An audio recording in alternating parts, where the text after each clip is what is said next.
Hello and welcome to the WARC podcast. My name's Anna Hamill and I'm the Senior Editor for Brands at WARC. It's day 2 of the Cannes Lions Festival, and from our humble studio in the Palais, we're here to share the most important upsights from up and down the Croisette. It's been another busy day for our Creative Impact program, which we've co-curated with Lions. Today we're hearing from world-leading effectiveness experts, Professor Scott Galloway and many others. And as always, we will bring you all of the key insights from that session and more in our daily podcast through the week. Later in today's episode, I'll be joined by Jocelyn Tse, Chief Strategy Officer for UN Worldwide in China, who will spill the beans on the key insights from this year's Creative Data Lions jury. I'll also be speaking to WARC's roving reporter, who has been on the ground reporting on the big topics emerging from the fringe events, including a very well-attended session with OpenAI, and you might have heard of them. You can also keep up with the latest breaking news in our daily WARC News newsletter.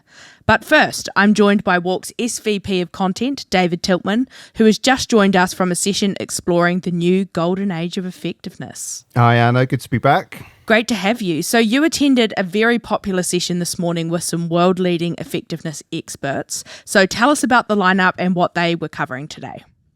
Yeah, I mean, it was a packed session. It was standing room only. So we had, well, it was a bit of an all-star lineup, to be honest. Very much so. It was Les Binet, obviously of Adam and Eve DDB. Well known to all of our listeners, I'm sure. I'm sure. We had Tom Roach of Jellyfish, yes, who is very much forging his own path in that sort of effectiveness space. And we had Dr. Grace Kite from Magic Numbers, econometrician, obviously doing a lot of work over the last couple of years to advance the cause of marketing measurement. So, the three of them were talking about what they call the third age of effectiveness. So what is the third age of effectiveness? That's a good question. What they're arguing, their argument overall is that if you think about almost like Gartner's hype cycle, we've been through the first age, which is a lot of excitement, the second age, which is disappointment, and the third age, which is hopefully, some kind of smashing it out of the park. Well, just sort of, it becomes normal. Right. But rather than me trying to explain it, let's actually hear from Dr. Grace Kite to tell us more. So we were talking about the beginning of a new dawn, the new age of effectiveness, and we call it the third age because the first age was when we were all really excited about digital marketing and we went into it, but we didn't really know what we were doing, and the formats were still evolving. And the second stage was when we were all a bit disappointed and effectiveness was falling. And I've shown today new data that shows that we're in the third age where effectiveness and returns to effectiveness are on the up. So why is this effectiveness topic such an important one for Cannes Lions? Well, there's a couple of things. So firstly, it does feel like we've spent the last 10 years talking about a crisis in effectiveness. A lot of the rise of short-termism, all of that stuff. Exactly. So it's felt very defensive. And what I think this gives us, this sort of idea of the third age of effectiveness is actually, we haven't just been wasting the last 10 years as an industry. We've been actively learning how to adapt to a sort of new media reality, a new consumer reality. So in a sense, it's a narrative. It's a nice new narrative for us to think about, and get away from that language of crisis and the whole thing's falling down to actually one of hope. Yeah, that's really good. So any top line insights from the presentation? I know Les Binet had some interesting thoughts on attribution. Yeah, so those of you who've listened to Les in the past, the Leserati, if you like, will be familiar with his arguments around the limitations of attribution modeling, how it tends to overemphasize lower funnel channels, particularly things like search, and underemphasizes the impact of what we might call brand building or upper funnel marketing. So he was really setting the scene with that and showing some data around exactly how big that problem is and why it's so encouraging that we seem to be seeing an uptick in interest in things like econometrics and market mix modeling. So that was his sort of piece. And then Dr. Grace Kite came on, and she was talking about, well, exactly what we just heard about, that sort of hype cycle and how we're coming into a new era. And she, to evidence that, she used what's called the WARC database, a UK database of communications, and it shows that actually returns from advertising are going up again. And particularly interestingly for online brands. So, when this talk goes on to the WARC website, people should definitely be checking it out, because there's some really interesting nuanced arguments, which I'm not going to try and summarize, about how online brands seem to be driving really good returns from their advertising. I want to spend a little bit of time just with the Tom Roach piece, because that's that was the sort of third and almost the more practical of the three. So if Les and Grace are talking about setting up this idea of the third age, what Tom was trying to do was actually translate that into some principles for development of creativity. And again, it's a really interesting piece. It should definitely, people should definitely go and check the full thing out. Now, he had a few things. So he was talking about how the study of attention online is starting to tell us about how important attention is in terms of finding opportunities to build brands, use advertising effectively online. So, there's lots more. We'll be talking about attention a lot this week, I'm sure. So he points to the attention issue and how attention is starting to bring the worlds of creativity and digital media back together, which is really interesting. He talks about the sort of principles of creative development online. And he's got a sort of A, B, C, D, E formula. We love a formula. We love a formula, and so there's 5 points to it.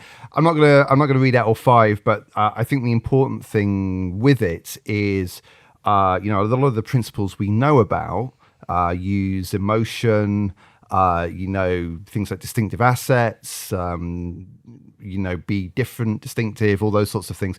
All of that still works in this space. So, we're not reinventing marketing. But what he does say, which is super interesting, is that, the media landscape has changed, and we are dealing with lots of different platforms, each of which sort of play by their own rules. So whether you're on TikTok or Instagram or YouTube or Twitch or whatever it is, any one of the many dozens many, that we're talking about here at Cannes this week. Yeah, no, the problem is they all have their own formats. They all, the algorithms work in different ways. And what he's saying, and Jellyfish knows their way around this space, is that creativity that is native to the platform, that is developed specifically for those formats, tends to overperform versus a sort of matching luggage approach where you take one set of creative ideas and then just go, oh, well, that's my TikTok version of it. That's my Instagram version of it. So, that's a challenge in itself, because you have to sort of develop all those native ideas. But it's a really, from a sort of practical level, one of his big points was be more native, and actually that starts then to open up the door into how you work with creators. Obviously, we talked on yesterday's podcast about how big the creator and influencer presence is this year in Cannes. It is, and it's something we're hearing CMOs talk about a lot on stage, is how that area is evolving too. Yeah. So again, you've got a sort of creator strategy and then a native brand content strategy. So anyway, very interesting, worth checking out. But from Tom, some very practical tips, I thought. Yeah, that's great. How do their perspectives line up with other things you're hearing about effectiveness this week at the festival? Yeah, it's interesting. So there's a couple of things stand out. So actually, I was in a talk yesterday, also on the Creative Impact track, by TikTok and Ulta Beauty. And that was looking at, how Ulta Beauty was operating on TikTok. And interestingly, the CMO of Ulta Beauty made exactly the same point that Tom did, which is that if anything they do that is native to the platform gets much bigger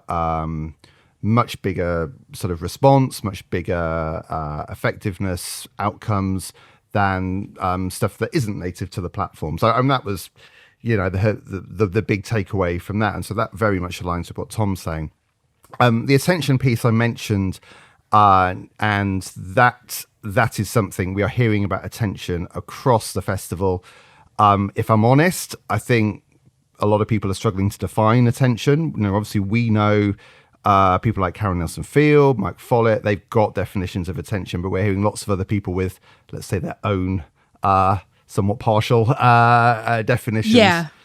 But attention's huge this year, and just to align with the session we've just been talking about, we have a session coming up tomorrow, I think, with Karen Nelson-Field, Orlando Wood, and Rob Britton, and they're going to be, again, talking about how the research into attention brings together the worlds of creativity and effectiveness, and creativity in media, reunites them.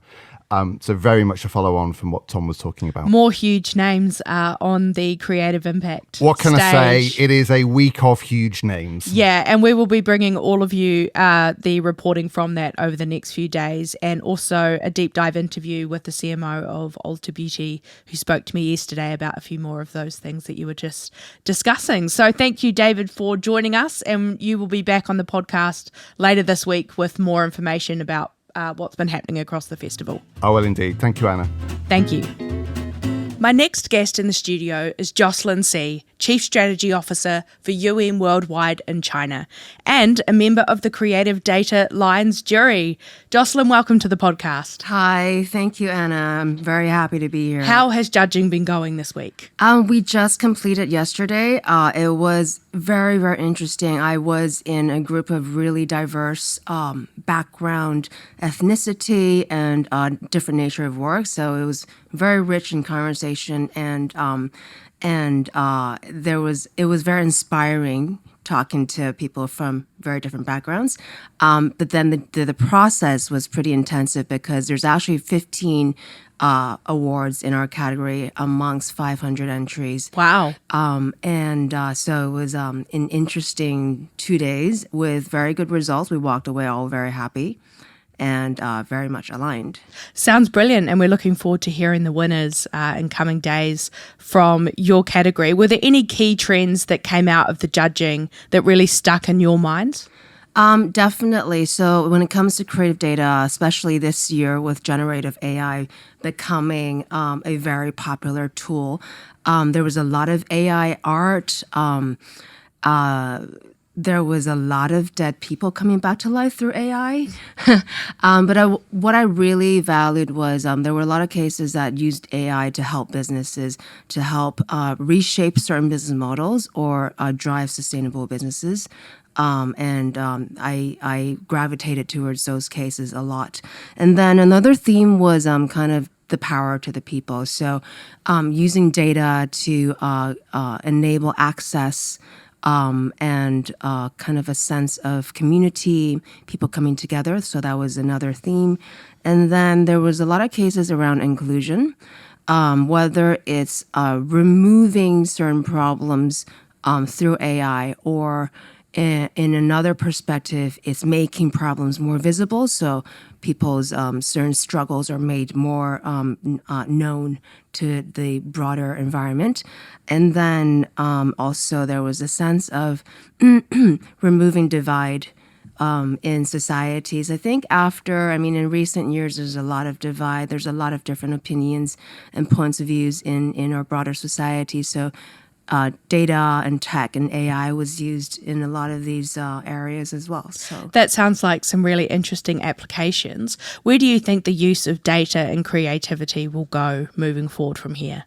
What would you like to see from next year's and the following year's entries? Definitely, it's still at a really premature stage. There's a lot of AI being used currently as a final product. But then through our discussions within my team of jurors, we felt that AI should be just an enabler of better work. So I do hope to see more creative ideas come out of AI being the enabler instead of it being a final product. And there's a lot of possibilities that could come in the future. So this is probably the most exciting category at Cannes, although it's still at its early years, but then definitely see the future in it. For sure. So China is light years ahead in many areas of digital innovation. What do you think is happening in China right now that you think is going to change the game in the future?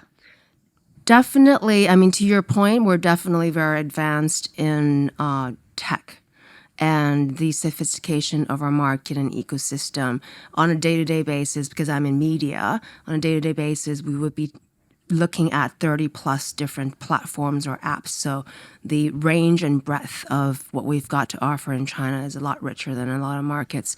In recent years, the trend in China is all centered around what we call end of the funnel, so driving sales and activating commerce and doing something around commerce festivals. So I guess in your world, there might be Black Friday, but then we basically have one of these basically every day. There's 300 plus shopping festivals in China throughout the year. So it's not just about Singles Day. No, there's 520 just happened. In Chinese, that means I love you. 618 was another one. So there's basically one huge one every month and then smaller ones every day. So I think there's a lot for China to learn as well. How do we bring back the power of the brand through work that's driving sales and drive creativity that way? And however, on the flip side, I think other markets got a lot to learn from China in terms of its technological developments. And I was proud to be equipped with that knowledge and be able to converse with my team of jurors the last 2 days that way because of my technical understanding and things. It sounds like there's going to be a lot of exciting opportunities for China to be represented even more here at Cannes Lion moving forward. I definitely do hope so. Part of what I personally want to do is to bring back my experiences here and everything that I saw and the conversations that I had to inspire the local industry when I'm back in China. Fantastic. Well, thank you so much for joining us and for your insights from the Creative Data Jury. And as I said, we look forward to hearing the results later this week. Thank you, Anna. My final guest today is WARC's Deputy Editor of News, Sam Pena Taylor, and he's the man with the highest step count at WARC this week. There's hot competition, but you have really been all over the festival this week, Sam. I've got to know Cannes even better than I've known it. Got to know it over the years. So if you need to know how long it takes to walk from WPP Beach at the end of the Croisette all the way to the Palais, Sam's your guy. The answer is always longer than you think. Exactly. So I know it's still early on, but what are some of the key topics and themes that are emerging from what you've seen so far? I mean, of course, this being WARC, we're quite interested in the nerdy stuff. We love our numbers. We do. So I've just been delighting in Les Binet and Grace Kite's work from earlier. A lot of attention work, both inside and outside the Palais.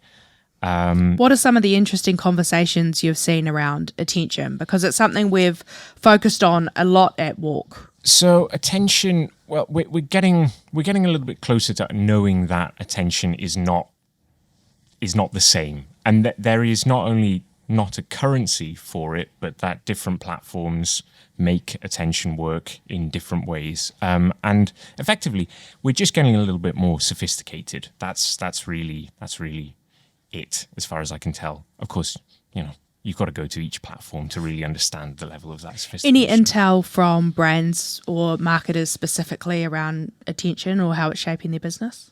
Honestly, not a hell of a lot. It is only Tuesday though, so we're keeping our watch keeping the our eyes and ears space. peeled. Yeah. I know that you've been going to a lot of sessions about artificial intelligence, and it's definitely one of the biggest hype words that we're seeing around the industry right now. Tell us some of the things that you are seeing and hearing from speaking to people on the ground. Well, I mean, so it's both a hype word and it's kind of unlike anything we've had for a while, because last year we had the metaverse, and we had not quite rest in peace, but yeah, not quite rest in peace, but metaverse. It was we hardly knew you. It was a We- beautiful short moment. It really was. It burned bright. I mean, as did NFTs. Like NFTs were they were fun. I mean, like Gary V. So last year. you're saying there's not been a lot of chat about NFTs this year.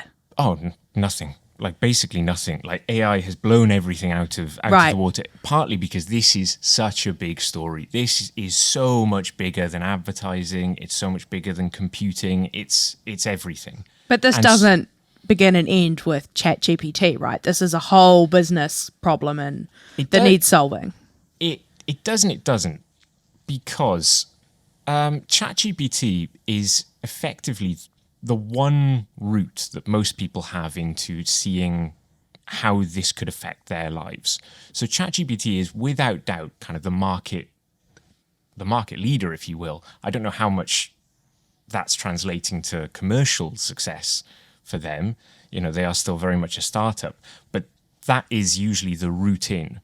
Now, where it gets kind of more complicated is what that means for brands and how they might start to use that, whether you use it on an institutional basis or they use it on an individual basis. I mean, the jury is very much out, but the discussion is feverish. Yeah, to I say think the one least. of the interesting CMOs I was talking to was saying there's a real role for generative AI in developing product descriptions. For example, every e-commerce site has different parameters of what it wants, 50 words or less, or specific keywords, and generative AI may be really useful for that type of work. But also it's not a conversation about, AI taking people's jobs. It's about freeing up creatives to do that really high value work, and ChatGPT and generative AI can perhaps take some of that busy work away and allow teams to really focus on what matters. Yeah, I think that's a really good point. Partly it kind of nudges towards this idea of it being really good at writing that doesn't necessarily have to exist. It in as much as it can populate those fields effectively because it's writing for other machines to read that writing. Sure. But one of the more interesting conversations I had yesterday, it was around a session in which OpenAI's Brad Lightcap was speaking, but everyone was talking about it, partly because everyone was in the same boat. Nobody is yet an expert. I mean, there are obviously some academic experts, but we're all pretty early on in trying it. And I guess there's this tension between whether this is going to be a tool for direct content creation, whether visual or written or video, or increasingly video, or whether kind of its real use is as a kind of idea test site. I just thought the other day that kind of the ideal AI in its current chatbot-y form would kind of be like a colleague that you could always run ideas by, but they are totally unencumbered by their own work, Yeah. their own deadlines, and they've got endless time to listen to the rubbish you first come out with, help you kind of get to the interesting stuff. So Yeah. it'll be interesting to see how both. Yeah, it could be an efficiency conversation. How do you make the creative process more efficient, and around human productivity? Although, there's going to need to be a lot of people with very specific skill sets to manage AI and manage these opportunities going forward. And I know that talent has been a really hot topic across the festival this week. It's a big challenge for brands, agencies, media owners. Everyone here is talking about it. What have you heard? It really is. And it was definitely, this is possibly where it gets scariest for people. And it's not just AI talent either. It's talent across the board, isn't it? Oh, yeah. No, I mean, everyone is aware that this idea is going to impinge on them. Now, that was possibly the biggest, the hottest topic that people wanted to hear from Brad Lightcap. And he had a pretty kind of Silicon Valley-ish attitude to this, in which he invoked almost like a kind of... have you heard of the Jevons paradox? It's a bit like the induced demand argument that effectively the more you start to use a resource, or the more efficiently you start to use a resource, the more of that resource you end up using. So he was arguing that generative AI was going to supercharge individual creatives or individual coders. But of course, with more creativity emerging, you're going to need more coders to then deal with, read through, understand. You're going to need more creatives to kind of develop that idea to... I'm not entirely sure whether I buy that entirely. But it's a certainly more positive vision. Now, it's probably worth mentioning that he is currently on stage as we're recording this. Yes. So if there is any breaking news, we will be bringing it to you in tomorrow's podcast. But there's no getting around the fact that OpenAI, they're here on the ground, they're engaging with agencies, engaging with brands. They've clearly got a vision to engage with the marketing industry on this topic. They are. He was also he was quite honest actually, in that he verbatim quote, "We know nothing about the advertising industry." And I suppose that it's one of the most interesting things about OpenAI as an organization, because of course they began as this non-profit. They still have a non-profit kind of, they are still a non-profit overall. They have a for-profit subsidiary. They're kind of quasi-academic. And as a result, they're wearing a lot of hats. They wear a lot of hats. And also the nature of the technology is such that, a researcher knows what the plumbing knows how the plumbing works. Yeah. But you get this totally different aspect to the technology once it hits the industry, once people actually start using it. And so he recounted that GPT-3, for instance, they had no idea how powerful it was going to be until people started using it, and suddenly these use cases blossomed. Right. And we're still waiting on a few best practice examples, although, of course, it's important to note from a brand perspective is that companies with a really strong tech backbone have been using artificial intelligence in many ways for years. And when it comes to this topic, I guess we will watch this space with a lot of interest over the next 12 months. Absolutely. Yeah. Absolutely. Look out for WPP's NVIDIA. I'm not even sure if I'm pronouncing that correctly. Look out for them, and look out, I suppose, for publicists as they start to correct the record on the much maligned Marcel. So begins the artificial intelligence arms race within the advertising industry. So it begins. Thank you, Sam, and thanks to David and Jocelyn for being a part of the podcast today, and thank you all for listening. We will be back here tomorrow in the WARC podcast studio in the Palais with exclusive insights into our new report on the culture of creative effectiveness, so watch out for that one. We will also be joined by strategy luminaries from RGA and McCann Worldwide, so make sure to tune in and make sure that you do not miss an episode of one of our Cannes specials or of our regular WARC podcast by subscribing on your favourite podcasting platform. And for those listening, you can also watch our Daily Cannes episodes on YouTube on WARC.com.